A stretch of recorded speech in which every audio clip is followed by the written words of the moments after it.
get in here, so I'm gonna tag you. Yeah. I'll tag you on it so it'll show up. Let's see.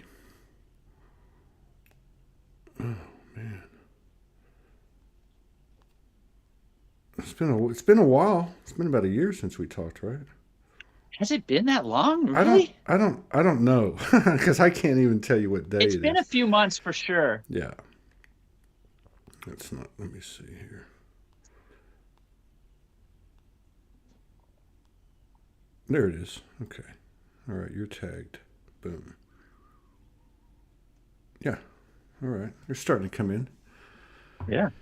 Okay, let's see. So you say there's a lot going on. Yeah, 13 people here. Give about another minute.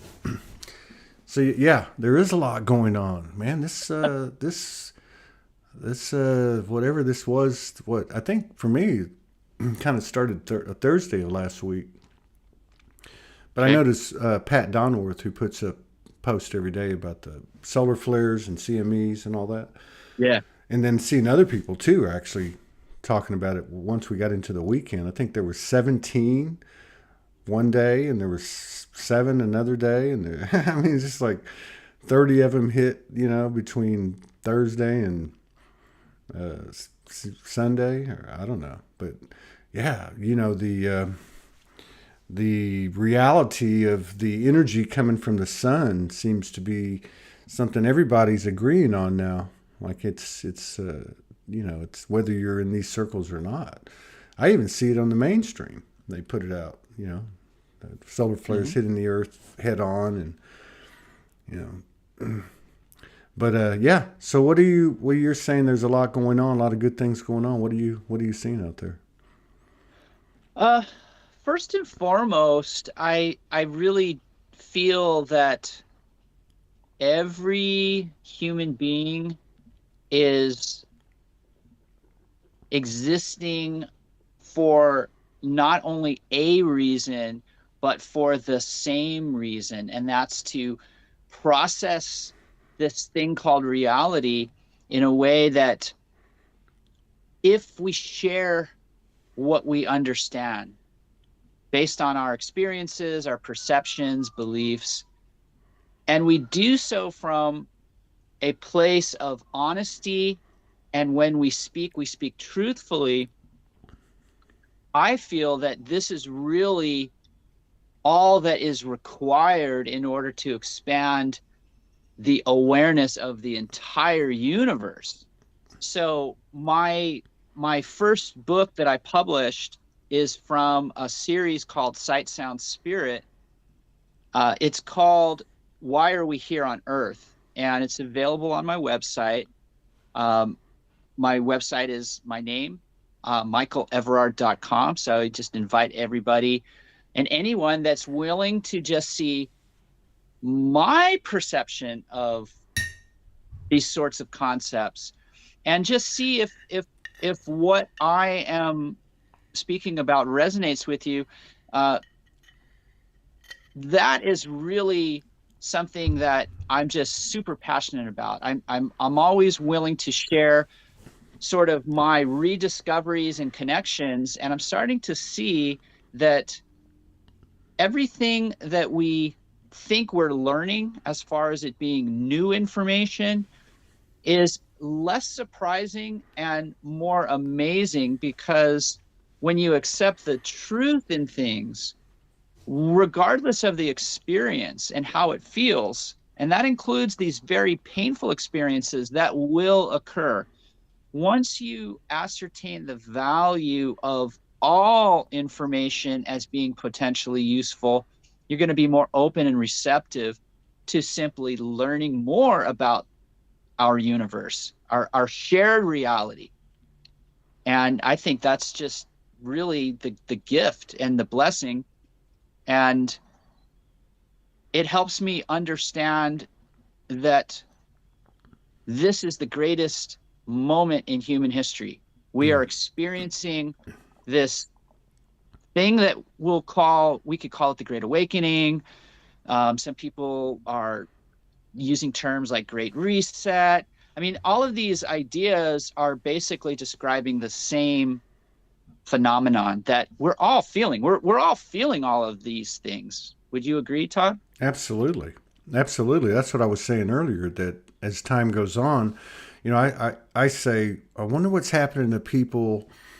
We all know people that can't connect, or we just don't have the same lifestyle or perspectives or whatever you want to call it. But regardless of that, like we just had a great show with my friend Stephen Popiotek, who's very much a galactically inclined shamanic type of guy for many, many years, like 30 plus years. And, and there's just so much mixed energy out there from whatever vantage point you want to look from. If you want to look from the galactic, if you want to look from dark and light, you want to look from, but, I said to him toward the end, I said, I guess just to kind of put it in layman's terms, or boots on the ground, from the human experience, because a lot of that can become very complicated and convoluted.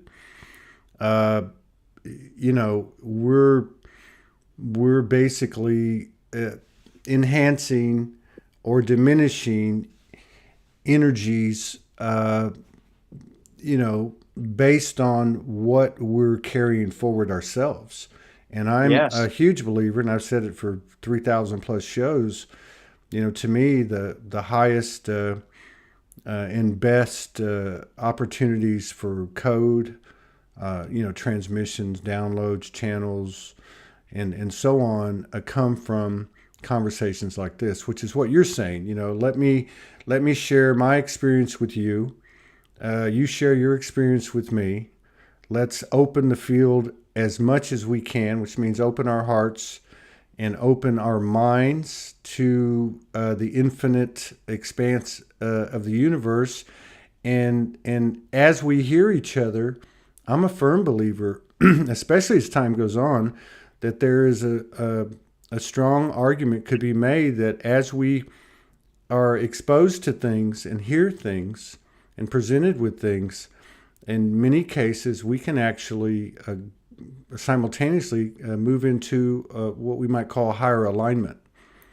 Yes. And that's another thing I've been feeling for quite a while too, is that I'm getting less of an impression of, wow, I just got a bunch of information in, or I got some intel that I need to personally go do this or go do that, where I'm starting to understand more and more that what I'm actually experiencing and feeling is just my alignment. that this is happening. It's bigger than all of us, and we can like the Zen proverb, we can let go or be dragged. Yes. Yeah, 100%.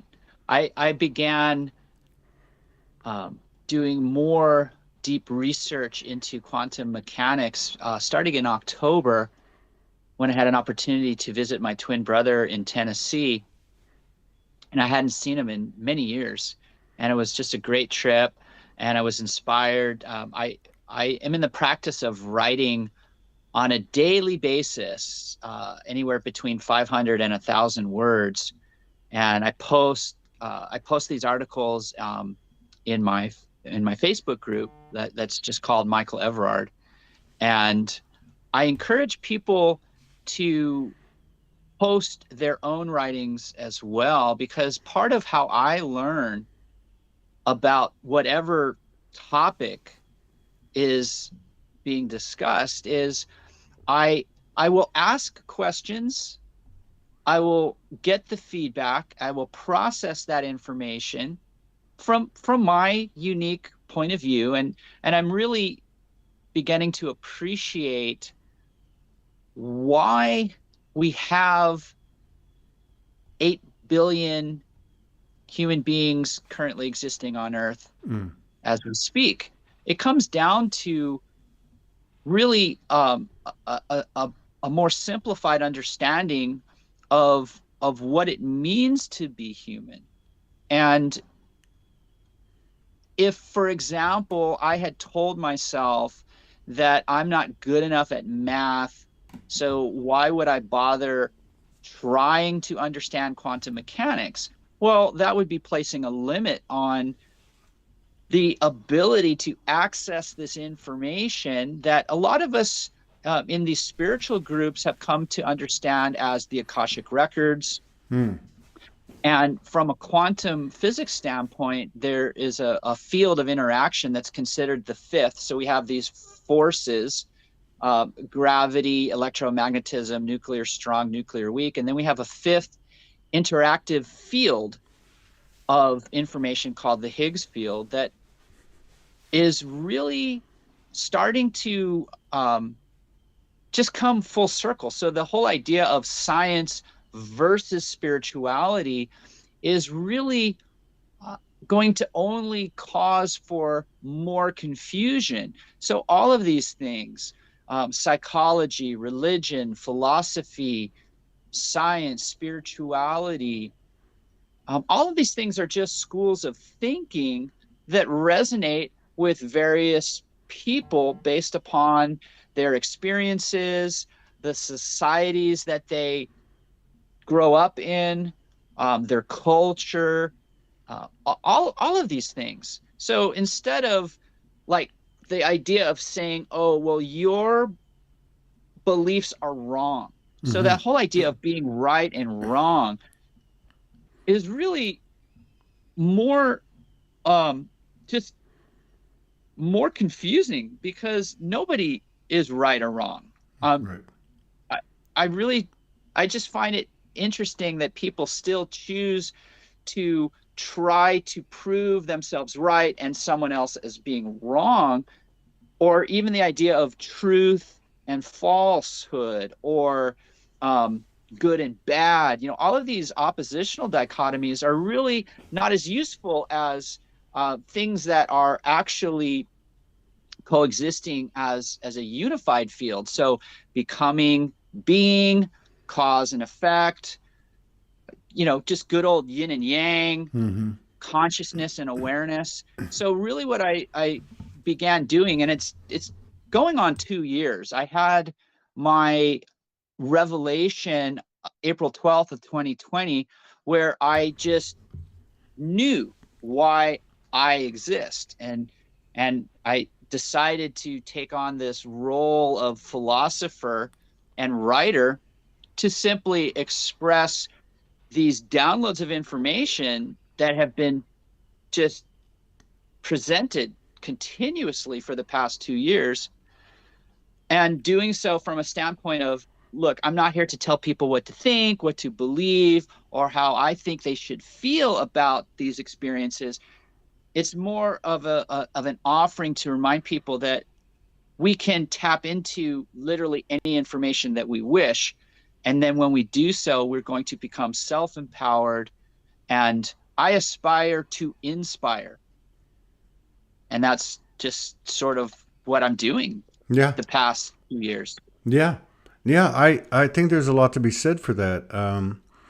Uh, because, you know, I'm kind of like moving toward this saying of, you know, I am human, but I am soul first, which for me is if I am that which I know I am, which is my truth, then what's the point of knowing that if I don't apply it? And to your point, everything, it's like everybody's right. No matter how, diverse things are, or how polar opposite something may seem to be to me, that everything is representative of, let's just say, a different perspective within the spectrum, which is all contained within the one. One of the ways that I was able to kind of solidify my understanding was watching Stefano de Mateus, or Mateus de Stefano. I'm sorry if I messed his name up. Pretty interesting guy. But one of the things he talked about, because he has memories from Atlantis and other incarnations and such. We all have our own gifts, right? And but he was talking about, I think, the eighth dimension, and that, you know, he was talking about what happens to the body into the, as you go up through these different dimensions, which could be in incarnations, it could be within our own dimensional experiences when we travel or whatever. But that when you get to a certain point, there's a certain unification, and that unification within occurs because you now have the conscious awareness of every possible perspective. Now, if you drop that down into what we call the third dimension, and you say, okay, well, if that's where that's where our trajectory is headed, then why wouldn't we apply that to this experience now? Meaning that, for me, we use the word empathy, empathic, empath, and for many years it was like this hardship. I remember years ago coming into these communities and they had all these empath support groups. What's it like to live with a narcissist? And, I don't want to go out into crowds because I pick up all these energies. But now to be able to see, hey, wait a minute, this is actually a powerful force, because as utilizing empathy, I can put myself in anyone's shoes. And I know it may sound crazy, but if you just take, for instance, something that's a big opposition on a lot of people's minds might be the 1%. But those people, why would they be any less connected to multidimensional aspects? And why would they be any more or less restricted in terms of thinking they're right or wrong, going through the same human motions that we go through? So I really feel like what you're saying is something that is coming on board, because you really don't see the level of polarity that you used to. We still see it in these communities. And sometimes an issue will come up like Ukraine or whatever it may be, and you'll see people picking or choosing sides. But the value is to practice what we preach, walk the talk, and say, okay, if this is where we're headed, if we're truly headed to oneness, and then oneness is oneness. There are no exceptions. So let's go ahead and start falling in line with the program, and at least have the desire to be open to the fact that maybe there's something we don't know, and that when you're in someone else's shoes, that they had the same convictions that you have, although the superficial may look different. But I agree with you. And I think that's just to kind of conclude that, again, the value of being authentic on the way to transparency is to share things with nothing holding us back, and just sharing that information out there, not as it's the truth, but it's my truth and it's my experience. And again, from the intention of the heart's intention to serve, and just create a wider field of context for us to manifest from. It makes perfect sense to me, and it actually, this discussion fits into something that I'm writing today. I'll be posting it in my group, and the title of the article is Uncertain Certainty.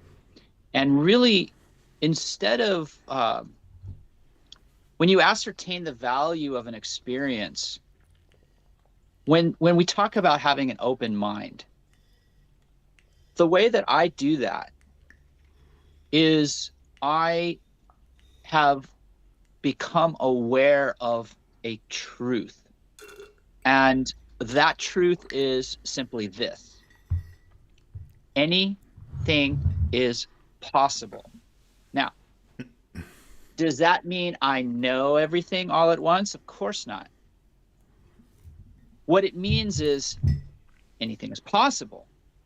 Now, in terms of understanding our physical reality, whether it be from a spiritual, a scientific, or philosophical or psychological point of view, really all that is occurring is these presentations of information. So energy is information. The whole point of information is to transform any willing being that is willing to receive that as useful and beneficial.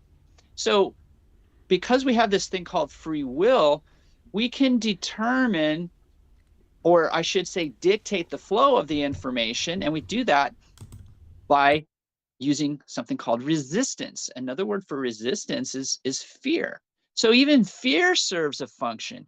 When you, for example, are walking down a dark alley and the hairs on the back of your neck stand up, and all of a sudden your system is flooded with adrenaline and your heart starts racing, you have a choice. You either fight or flee. So the fight or flight response is a natural, instinctive, biomechanical means of giving you the energy, which is information, to do something about your state of existence. So if your state of physicality, so when we talk about the three dimensions, I believe it's really your state of physicality, mentality, and your emotions. And the emotions sort of just move the information. So an emotion is a combination of a thought and a feeling. So when you feel anger or hatred, you're thinking about the feeling and what it means to you. And then you still have a decision, an option to either process the experience or ignore it. When you ignore the value of these spiritual entities, these, I call them spiritual senseis, feelings, they are your navigational guides. They are non-physical. They are absolutely real. And everybody that has ever written about a spiritual experience, whether that story winds up in the Bible or the Bhagavad Gita or the Quran, or the Tao Te Ching, whatever piece of literature or art for that matter, they're all expressions of how we feel about our reality and what we think about those feelings. And they're all perfectly valid. They're all truthful. They're all honest, sometimes brutally honest.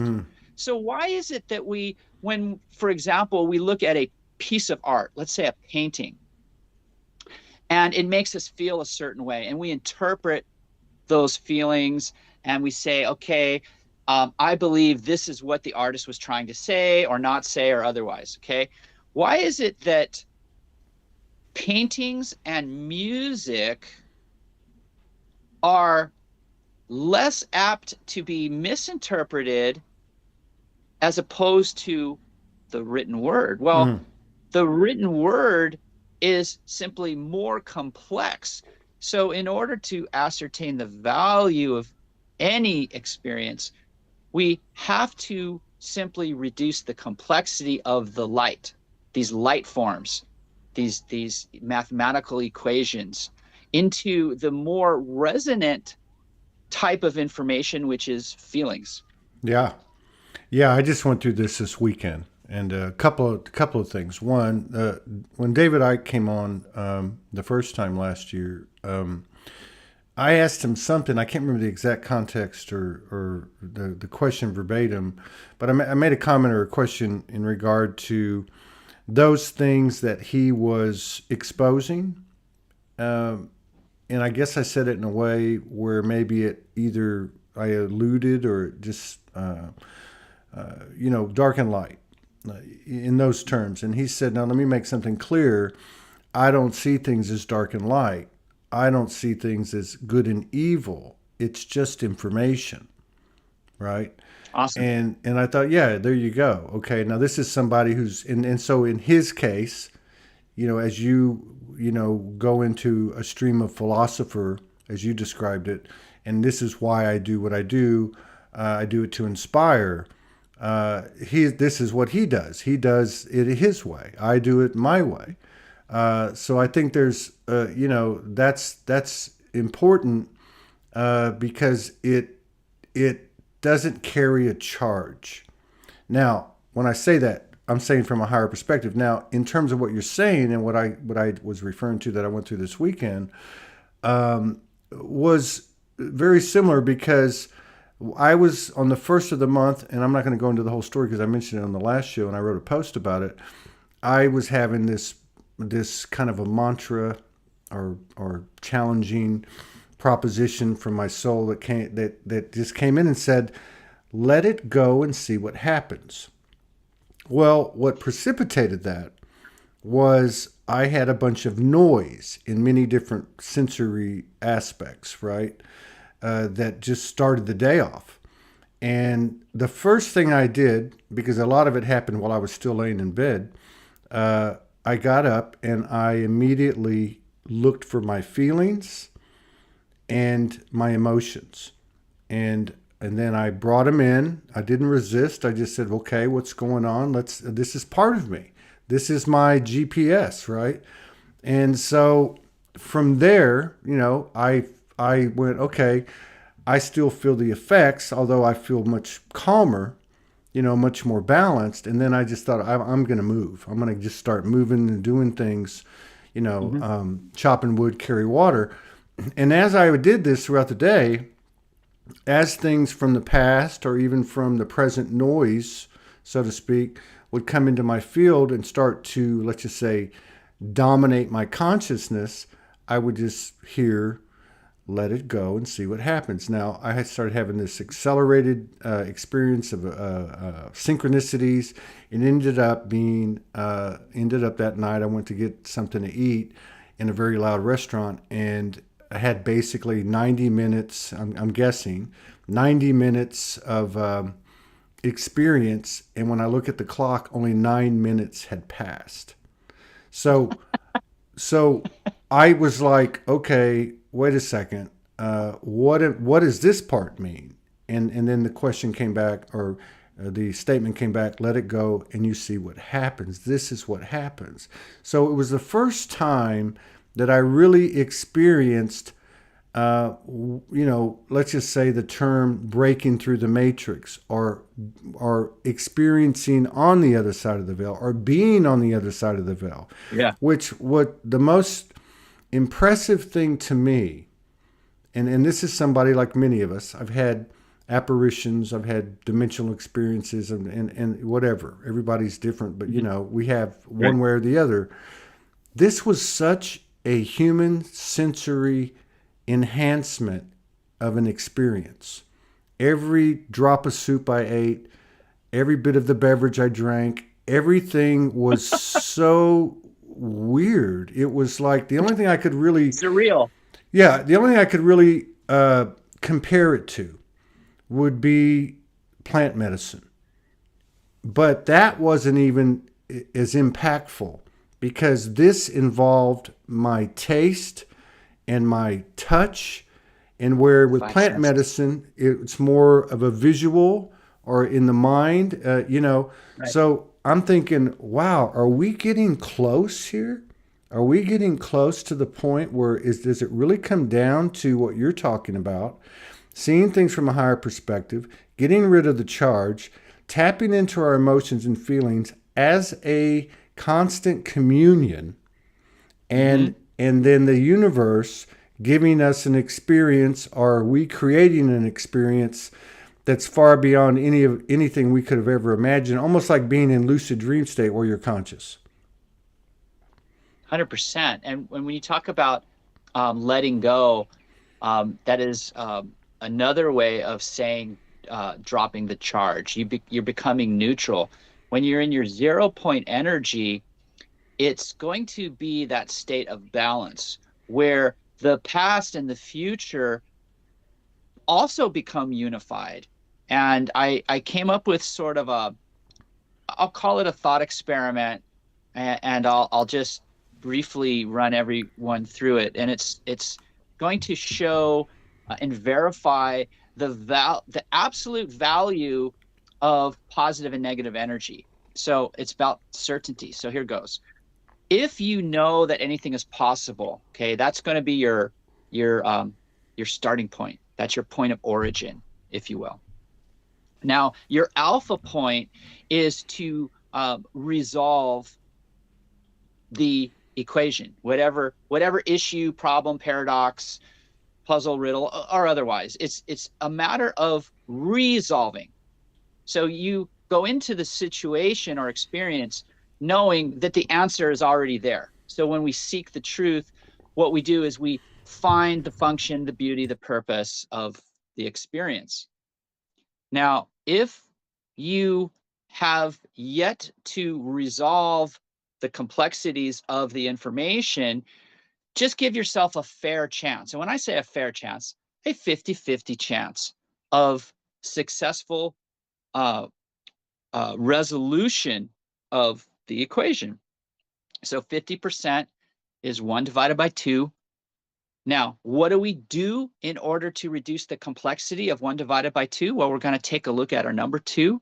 We're going to either add a -1 or we're going to subtract a +1. Both equal 2 minus 1, which is 1. 1 divided by 1 is 1, or 100% certainty. The only thing we can ever know for absolute certainty in any given moment is how we are currently feeling about our reality. Now, if you give yourself a 50-50 chance, the easiest way to do that and proceed with the process is to understand that there are a best and worst case scenario. So let's say you're going into a job interview and you're freaking out about it, you're worried about it. So talk to yourself, have the conversation between your consciousness and your awareness, and ask the question, what is the worst case scenario? Well, the worst case scenario might be that you don't express yourself very well and you just fail miserably and you don't get hired. So that's the worst case scenario. The best case scenario is you speak very eloquently and you are clear in your message, presenting your value to the company, and you get hired. Okay. Now, do you understand that either scenario, either experience is a benefit? Well, if you do understand that, then you're going to be open to simply letting go of these preconceived ideas of how you think the experience will feel. Either way, if you predetermine that something is going to feel miserable, you are already feeling miserable. You're drawing that energy to you. If you predetermine that something is going to be awesome, then yeah, you're going to feel awesome in that moment. Now, if you proceed either way and just accept that you don't know how it will feel until you actually experience it, then you're letting go of the preconceived ideas. You're not being prejudicial. You're being open and receptive, and then you will simply allow for that experience to unfold. And this is really what everybody has the ability to do, regardless of your level of intelligence. It has everything to do with your willingness to simply receive the light, receive the information as a benefit. And one of the other things that I'm working on, and I began to describe these things in my book, and I write about these on a daily basis on the articles that I post in my group, is the idea that everything that exists in the universe is sentient. And the word sentient just means to feel. That's all it means. So even the water in my bottle of Aquafina is sentient. Right. It knows what it needs to do. It knows when to interact with me. It's telling me right now that I need to drink some water. And even the bottle. Yeah, of course. Yeah, absolutely. Even those things that we think are inanimate, right? Yeah. So inanimate, inorganic, organic, synthetic, whatever. I mean, they're all the same material. This thing called matter. So we have this dual and simultaneous existence of hyperstates of functionality, of physicality and non-physicality. So when I'm speaking with somebody that's very scientific or mathematical, instead of using the word spiritual or spirituality, I use non-physical, because when somebody is hyperlogical, the words matter. The language that you are having the conversation in has to make sense to the one with whom you are speaking, because if something doesn't make sense, they're going to be less receptive because they don't understand it. So it's a matter of redefining what is actually occurring. Every interaction is a communication, whether it's with a person, place, or a thing. And every interaction requires two things: observation and detection. So observation is going to begin the process of first receiving that information. The second you receive the information, detection has occurred. You've literally altered the fabric of reality, and it's recorded. These every change, whether it's a single photon to a supernova, are all recorded in the fabric of space-time. So space-time ends up being a causal and sentient entity that is basically creating all of these folds and curves and distortions that generate all of these other field effects, like gravity, for example, and electromagnetism. So it's all related. Everything is already quantumly entangled. Everyone is already connected as one. And think of the word universe. Universe. Yeah. One word, one sound. Yeah. Yeah, I equate that to, like, when you're a kid and you go to the doctor to get a shot, or your dad's going to spank you, and we predetermine that it's going to hurt, right? So this, to me, is a great metaphor, because, what you're talking about, I'm all for simplification and feeling and emotions.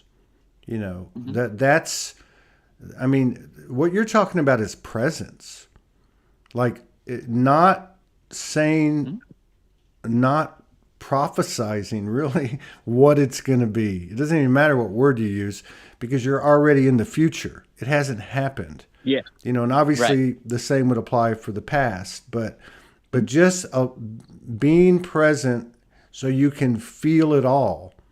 And like you said, as soon as that occurs, there's an immediate and simultaneous detection. And that's, like an ongoing thing. This is very much what happened to me on Friday. I was literally laughing throughout the day, because it was so obvious at some level, that's still with me, but not to the degree it was.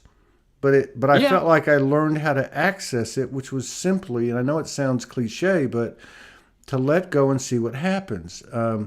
Because That's as great. I That's a great way understand, of viewing it. well, as like the way my soul me explained it to the little me, or however you want to put it, the human me, it was basically that when we're engaged in the superficial, let's just use that word. In other words, this side of the veil, things that are projected in front of us, presented in front of us, without looking at the energy, in other words, caught up in the story or caught up in the noise in the room or whatever, that the human aspect is basically a standalone at that point. And the soul is shrouded. But when the soul is allowed to surface in equilibrium with the human aspect, then, which is predicated on how present the human free will allows or not.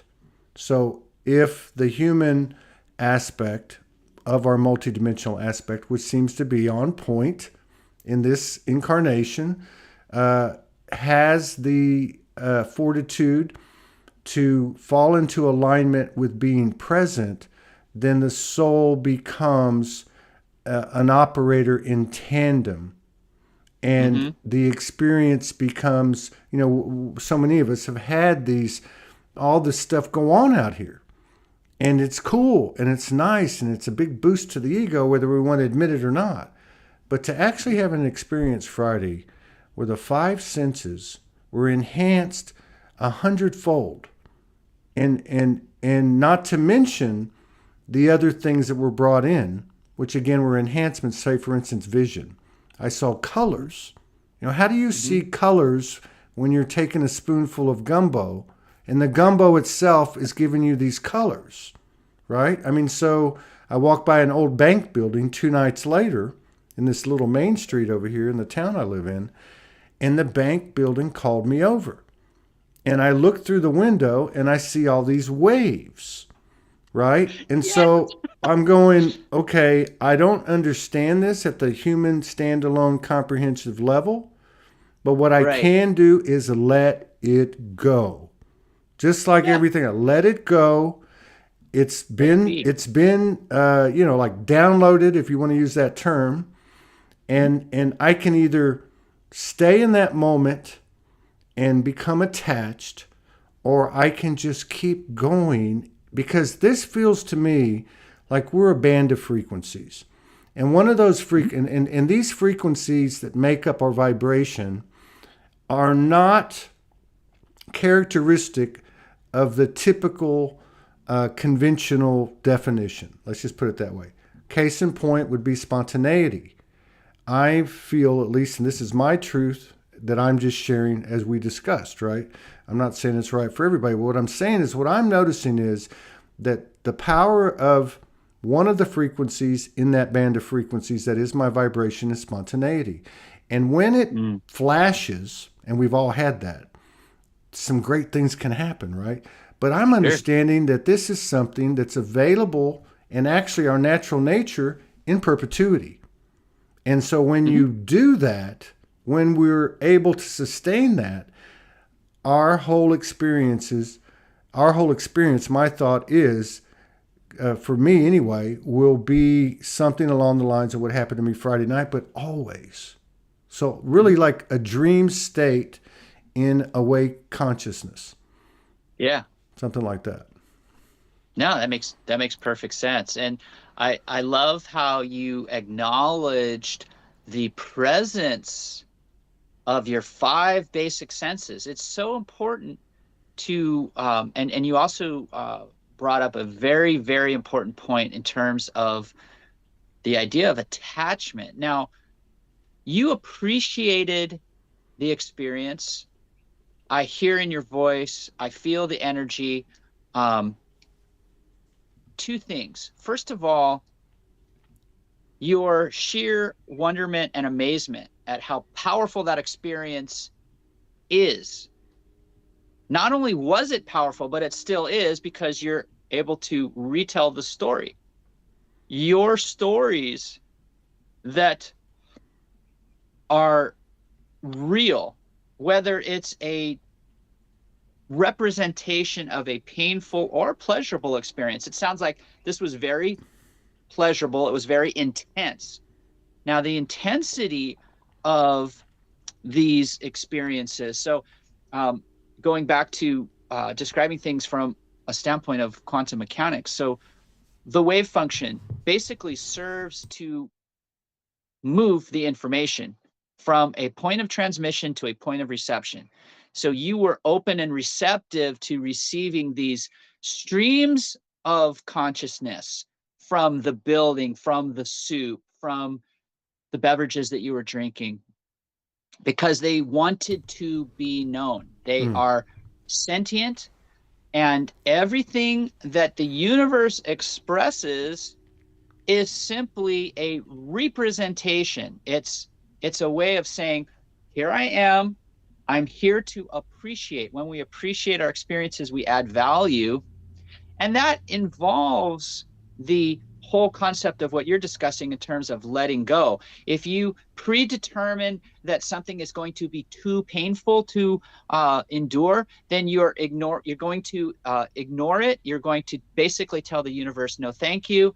And then what happens is you will be given that opportunity to rediscover the information at a later point in time. This is why people think that they keep on making the same mistakes. Well, if you keep on making the same mistake and you don't learn something from it, then yeah, the universe is going to think that you are not getting it.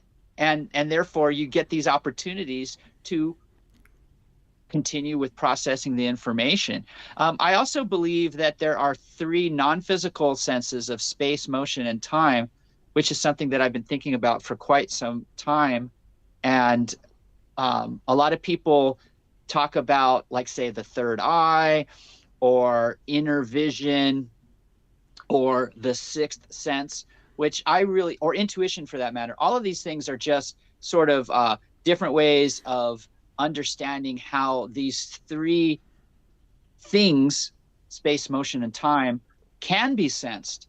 Lots of times we'll sense all of these things simultaneously with one or more of our five basic senses. So you were able to fully tap into the entire array of the electromagnetic spectrum. This is why you were able to see things outside of the visible light part of the spectrum, which is only 0.0035% of the entire message. So you have the radio waves all the way to the gamma rays, and the way to receive the light information.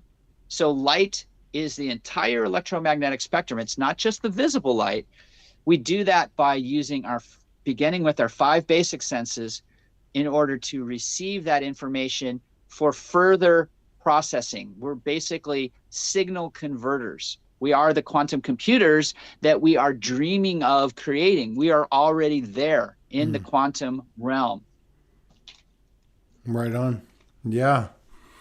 Yeah. This is, and I've, it's really cool because doing this show, like everything, like your life, my life, everybody's life, if we really look at it, follows the collective. In some way or another, you can find the rhyme to the reason, right? I mean, I want to say, with everything going on, and again, let it go, so I can be present and have this reflection with a mirror of my own, you. But the quality and the substance of the conversations, which are becoming less complicated, less scientific, although that has the value, such as this quantum mechanics, because it's part of the explanation to simplify, and also to build a broader context of the palette that we paint from, right? So, but the quality and the substance of these casual, conscious conversations is evolving very rapidly to me. There's much more fluidity to them. There's much less ego to them. People are being stripped down.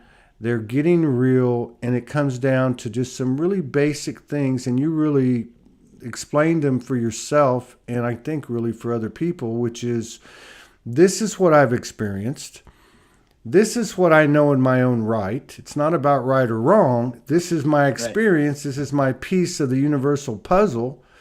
And my choice, my free will, in alignment with my heart, with my mind, with universal will, whatever you want to call it, all of the above, is that I want to put out 500 to 1,000 words a day.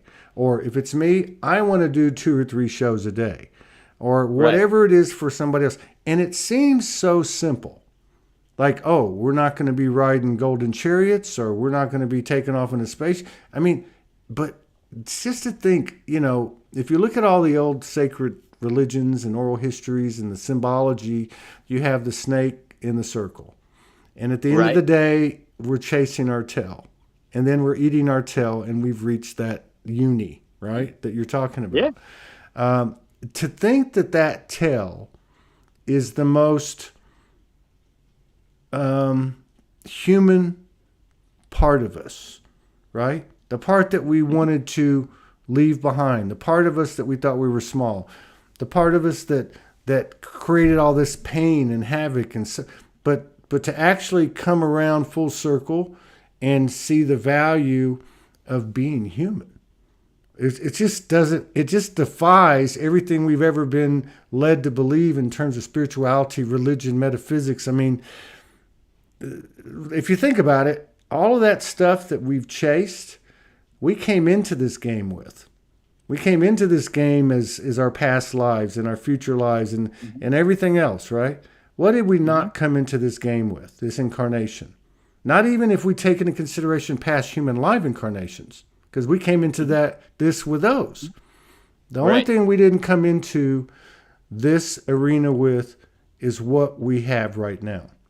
I'm Todd, you're Michael, and I don't think we're going to be this again. So this is where the last place we would look is the place. It's like that old saying: Right. it's always right in front of your face, right? So it's an interesting paradox to think that the human is on point in more ways than we could know. The Yeah, code and the code is closest to us there than anywhere. it's yeah, and I like how you explained your experience as basically seeing through the veil of the matrix. Once you do your due diligence and do the research, even the word matrix is derived from the Latin word mater, which simply is Latin for mother. Mm-hmm. So respect your mother, respect the universe, respect everyone, and know that everything is relative. So special relativity is was Einstein's gift and offering to show the relationship first between space and time, and then also between energy and matter. And one of the things that I'm bringing into these types of equations, and I call this the infinity trinity, and I already spoke about the three non-physical senses: space, motion, and time. So I have a video, I have a YouTube channel, Evrard Music, and I have a playlist called Philosophy. And one of the actually the most recent video that I did is called How Motion is Relative. And I take a ball and I spin this ball and I talk about different directions of motion, and rotation and spin are a type of motion. And I show that based upon your perspective or your point of view, that is going to determine how you perceive the information. So as humans, remember I said everything in the universe is sentient. Mm-hmm. Well, humans, Homo sapiens, have this other form of sentience. It's called sapience. So sapience means to be wise, or to taste, or to sense. So again, the bridge, for example, between thoughts and feelings is these sensations. So your experience was sensational because it employed at least all of your five basic senses. And I really do feel that you were learning how to feel space, motion, and time from a whole other perspective outside of this realm of what we think it means to be human. So the unlimited potential of any human being is to rediscover the divinity that is already within. We're already connected to God. Mm-hmm. It's when we remain in these states of confusion only because of a lack of willingness to receive more information. And it's all understandable. I mean, think about it. The idea of irrational fear, that's silly. It's not irrational to be afraid of, let's say, spiders or whatever. It makes perfect sense. If you learn that every single thing that exists serves a function, everything serves a purpose. Everything has a reason for being. If you are afraid of spiders, learn more about spiders. Simple. If somebody misinterprets my information and they call me X, Y, or Z, I'll ask them, why do you feel that way? Would you like to better understand where I'm coming from? Would you like to know more about my experiences that have led me to believe the things that I believe? while also understanding that all beliefs are paradoxical because they're only partially true. So how do you use your belief system in order to proceed? Well, do you believe in things that limit you, or do you believe in things that inspire you? I choose to believe in things that inspire me because I enjoy the feeling of being inspired. I love encouraging others to do the same thing for themselves. I aspire to inspire, and I'm just expressing myself. I'm like a kid in a candy store. To me, this is absolutely not a prison planet, or a a confining form of matrix. It's a playground. I agree. And we're all on a we're Yeah. all on a treasure hunt here. These pieces of information that you can know that are truthful are nuggets of wisdom. Yeah. They're bits of data that all you need to do is convert the signal by reducing the complexity of that information into the pure feelings. Yeah. It's like a scavenger hunt. Yeah, Like totally. I love Hansel that and Gretel analogy. following the crumbs home. There you go. Yeah, I mean, I'm with you, and because really, that again, going back to Friday, when I'm hearing "let it go and see what happens," it can mean so many things. It means everything. Mm-hmm. It can mean Mm-hmm. having a conflict with somebody earlier in the day. It can mean the noise in the restaurant where I was. It can mean the various narratives that may define this experience as a prison planet.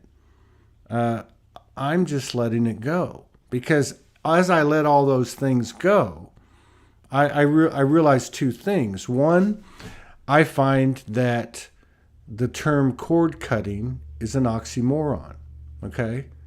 Because you can't cut that which can't be cut, right? Mm-hmm. So Right. this whole talk about boundaries and I'm energetically blocking them off because I'm sovereign now and I'm not going to be obstructed. Well, guess what? That's going to come back, right? We know this now. So what does it Mm-hmm. mean to cut cords?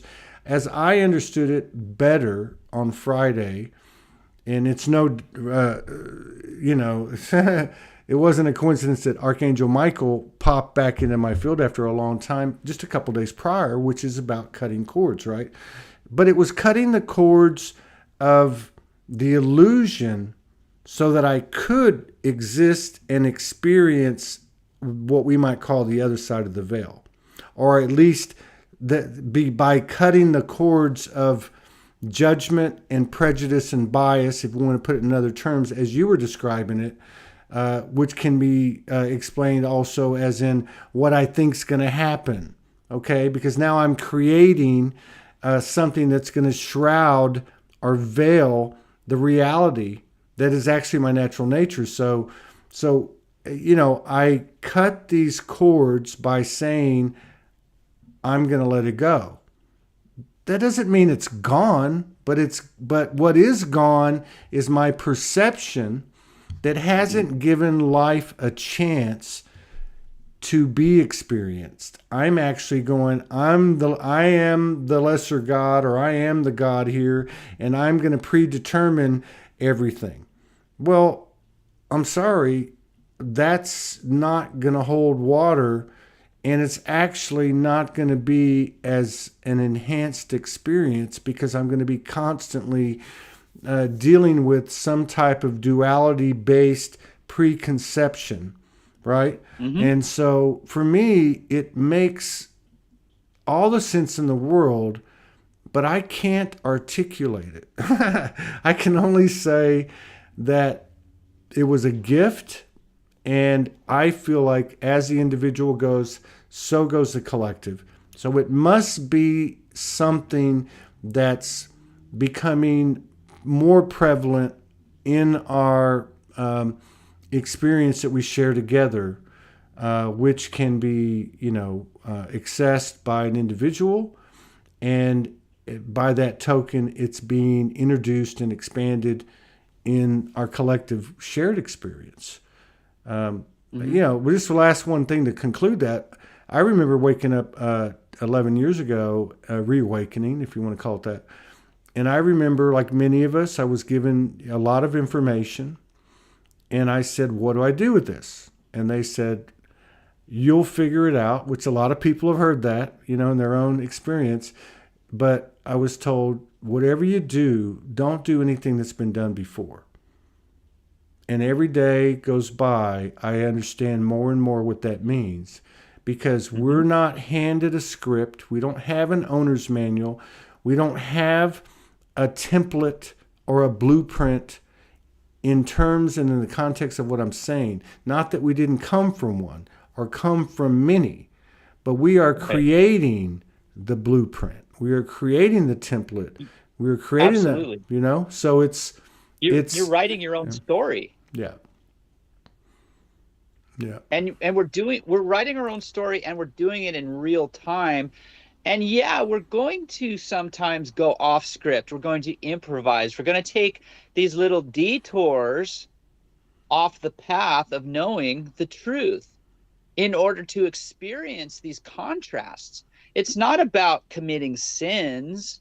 It's about experiencing life so that you better understand why people do the things that they do. Yeah. It's I always love the metaphor of, because I feel like it's important, for me, it's important to remain a child. And I know I catch shift about that over the years from time to time, because I'm not always serious, but I'm always serious because that is serious. But I love the metaphor to reground. I'm not probably near as fearful as most people, just because of my journey. But I still deal with fears. In fact, fear was very prominent on Friday when this whole thing happened to me, right? But I always use the metaphor for myself. I just picture, what would you do if you're 3 or 4 years old and you walk into a room full of toys? And I jump into that body, and what is it? Curiosity. There is no fear. There is no fear. You don't stand against the wall like a wallflower and go, oh my God, I don't want to do anything because I'm scared. A kid doesn't do that. If anything, a kid's going to stick his hand on the burner and get it burned. But so the kid looks around, and the only way to find out what you like and what you will pursue is to go out and play and handle all the different toys. And then you go, oh, well, this one doesn't do anything for me. I'll leave that there. It doesn't mean it goes away. In fact, it'll probably come back one day like green beans did when I turned about 25. I never could eat them till then. And then I came, you know what I mean? So there's. But now you appreciate them. Yeah. It's really funny that you're saying all this, because and these are the topics that I write about as far as your inner child, and the whole idea of ego is also sort of limiting, because your ego is simply defending its territory. One of the things that I like to do, and if anybody wants to see what I'm talking about, go to my website, michaelevrard.com. I have a section called Thought Forms, and I love photography. I love taking images, and I have an Instagram as well, Evrard Music. What I do with one of the things I do on my website is I post images with sayings. And one of the sayings that I came up with years ago is, we create our destiny by the thoughts that we choose.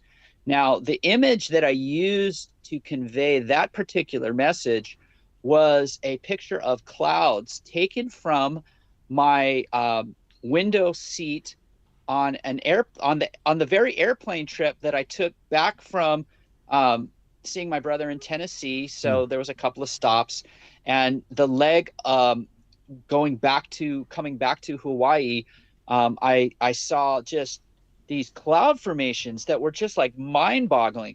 So yeah, my head is in the clouds. I am letting my inner child come back out and play. And the ego really is the CEO of your entire organism. It's not just your physical body. Again, it's your state of mind, your emotionality, all of these things that make us human. We do have a way to sort of observe and evaluate, and to a certain extent determine what we want to experience. And through those experiences, we're going to realize that the state of being like a child is the way we're actually designed. And think about it in terms of, again, the word appreciation. I have this memory of my daughter. I believe she was 4 or so, and I was dipping her some ice cream, and she was like doing the happy dance, just like totally thrilled with her dad giving her an ice cream cone. And I appreciate ice cream, but if I ever don't appreciate something, I have these sort of memories Mhm. pop into my mind for a reason. When we appreciate anything, we're evaluating, we're adding value to it, and then we enjoy that moment in time. And again, we're not supposed to become attached to any certain experience, because these are just waves of information that are just continuously flowing.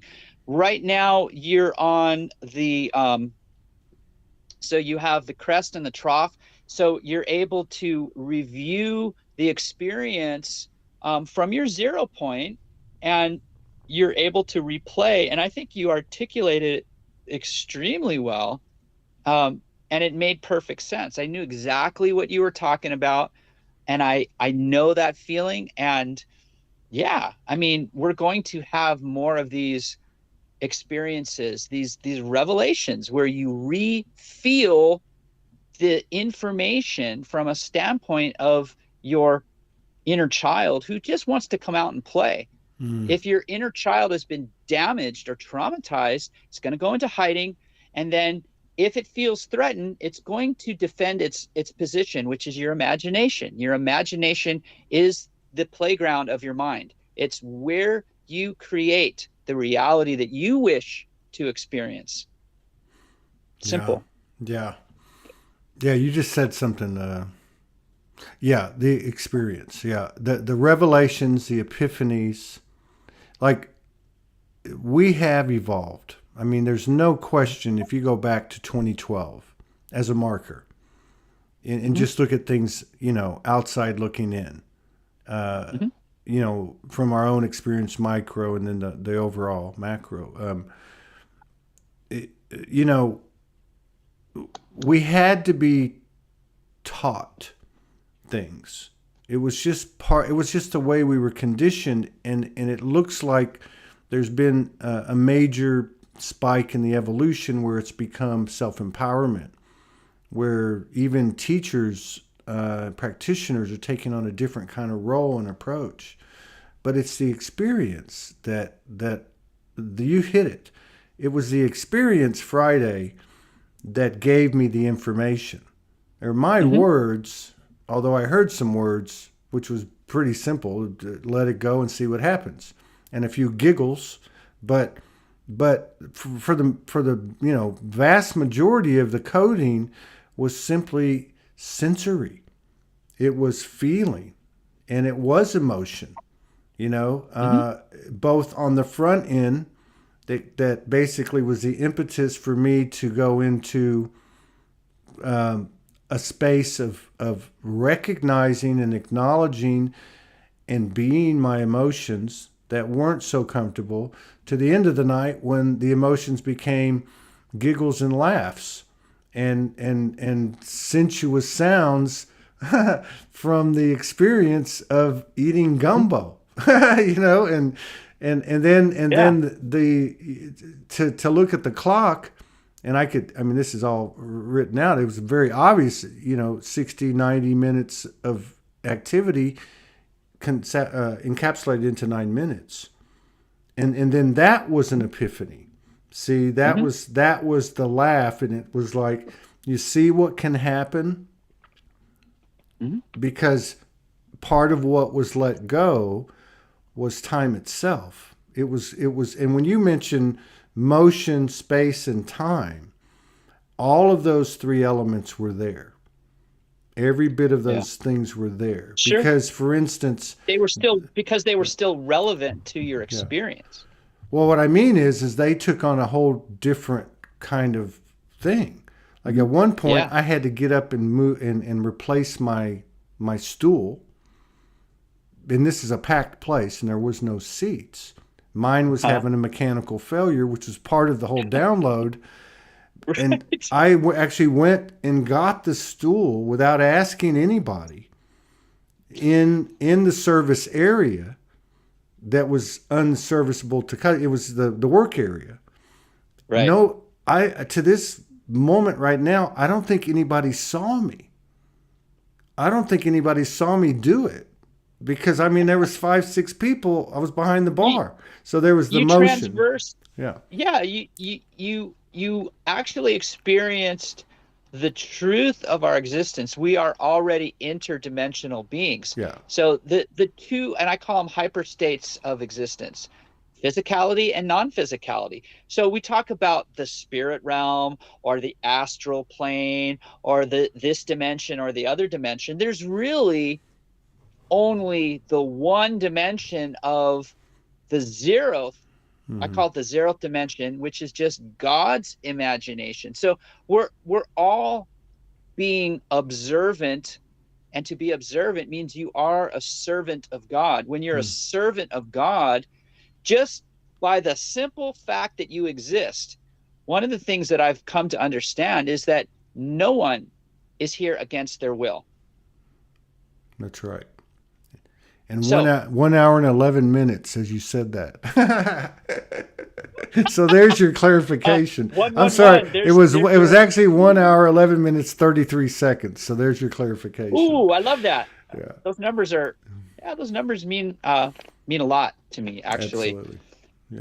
Um, I am so grateful and honored to be able to exchange information with you, Todd. Mm. I would like to someday have a conversation with you off air if you like, Mm. and let me know when that would be of interest. I know you're Mm. super busy, but Mm. I really want to be provided the opportunity to pick your brain on a couple of concepts. Mm. So let me know if that's of interest. Yeah, or we can do it in front of everybody too, if you want Yeah, to. that's true. I mean, No, that's totally true. I'm a big I believer. got Yeah. nothing to hide. Well, Yeah. I just and I do. I have a lot of people. In fact, I put up a post today that said, just one of those little memes with an avatar.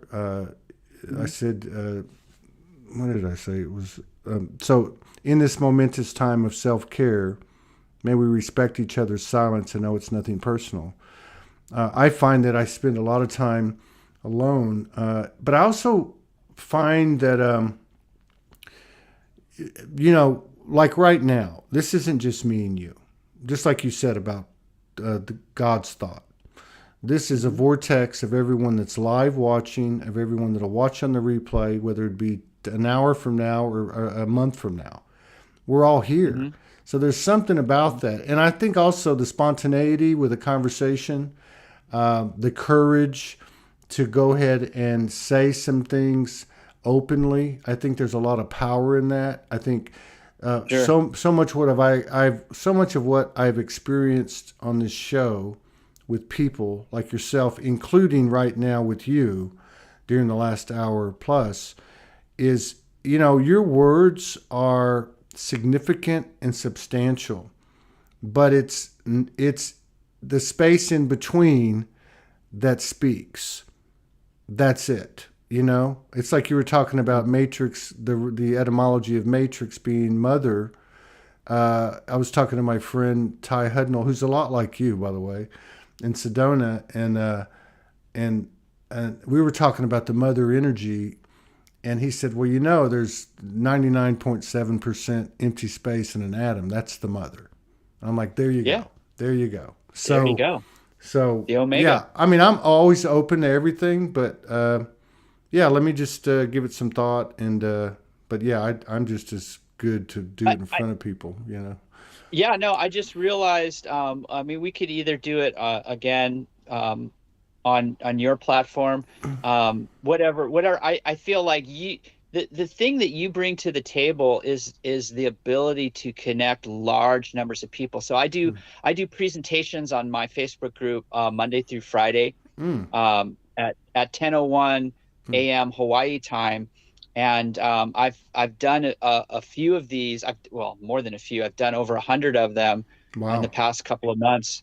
And it's fun because I interact with people, and then sometimes I'll bring people into the actual presentation. So let me know if that I'm might be open. of interest. Yeah, I'm open to But that.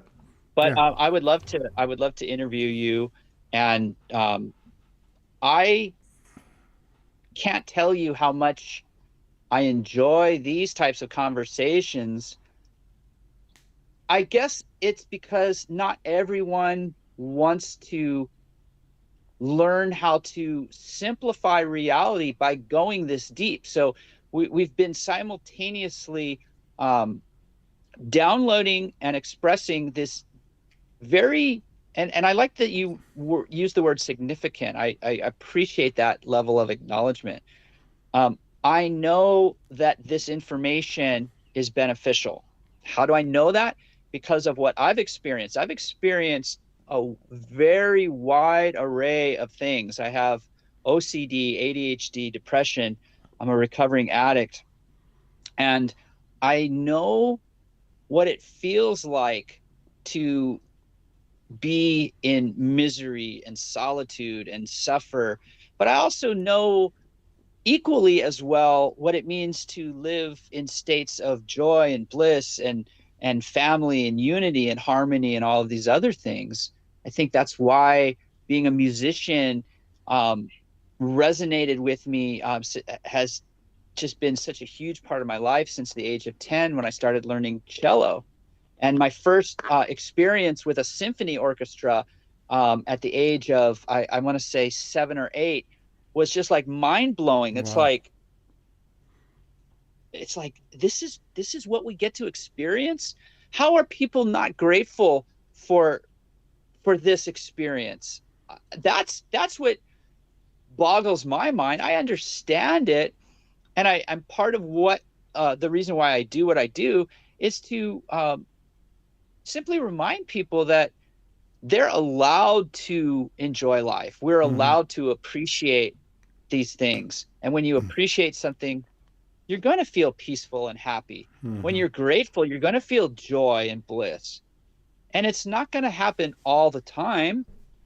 If we didn't have the contrasts that are presented so that we can better understand a certain concept, I don't know, would we be even able to appreciate No. reality?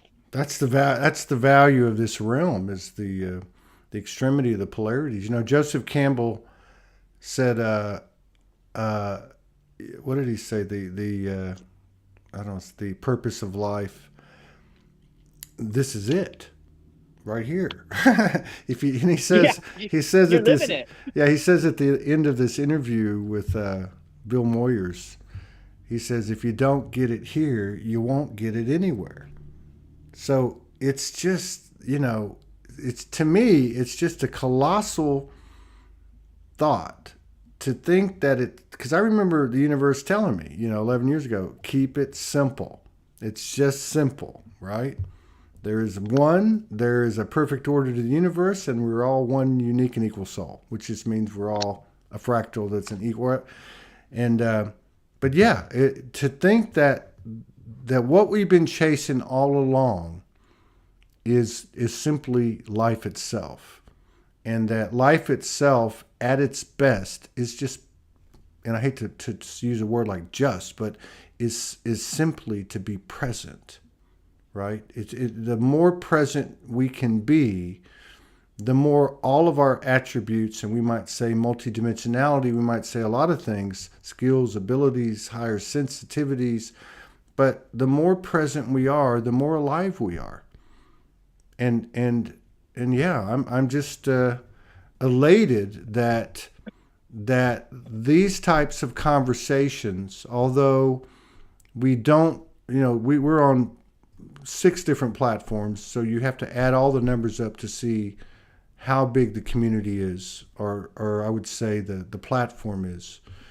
But to be put in front of a couple of million people a month, which gives them opportunity to come in, probably a quarter of them do, to have 111,000 verified in the community, which there's many people, probably 30% that come in that aren't verified, versus the clickbait, narrative, salacious topics that carry a charge. I'm seeing, and I'm not saying this about Soulogy. What I'm saying is that the truth is rising, and the truth is simply gracious living, graceful living, and being, no matter where you are. Because, like 100%. You said, it's great to be in bliss and joy and all that. And when we were kids, we were. And then one day the hammer fell. But what happened? Did we not find higher levels and appreciation and gratitude for those things that we thought were the only things? So now we come back and we're like you said, real time, creating the script real time, which to me speaks of and reeks of spontaneity. Like we're 100%. We think we're the multi-dimensional part, Arcturian, elemental, But I don't think that's it now. I think that it's actually being multitask, multifaceted, receiving, processing, emitting, all at the same time. Like it's all at the same time, and not step 1, step 2, step 3, but actually I'm taking in this awareness, being exposed to you. I'm not even conscious of the things, the coding that I'm getting, but it's immediately being put into the field. It's immediately being put right back into the field. It's the toroidal field. What's funny? That word field, it never dawned on me. And I'm a total word nerd. Field. The sound, field, feel. It's an interaction. It's interactive. This field is one of interactive streams of consciousness that are absolutely affecting the ocean of awareness that we call the universe. It's and everything matters. Now, what matters the most, I believe, is how we feel about our experiences, how we feel about our perceptions and sometimes misperceptions and misinterpretations of the information. So this is when we become confused. This is when we tend to remain in those states of anxiety that turn into the toxicities, the diseases, the cancers, the disorders. So it comes down to just taking responsibility for our own consciousness that will cause the effects of awareness to be felt during these experiences. And I mean, it seems like so obvious and such a gift that all we really ever need to do is pay attention to however we're currently feeling and appreciate those moments. That's right. And you are a word nerd, and I am too. I love words, and I love etymology. You've introduced me to a couple of things, and I also like to write. Some people might call it conscious rap, but the servant, observant, I love that. And then as you're talking about field and enunciating it, I just see this meme, which is feel the field and field the feel. Field your feelings and feel into the field. I mean, it's that great paradoxical method, the way the universe presents and teaches.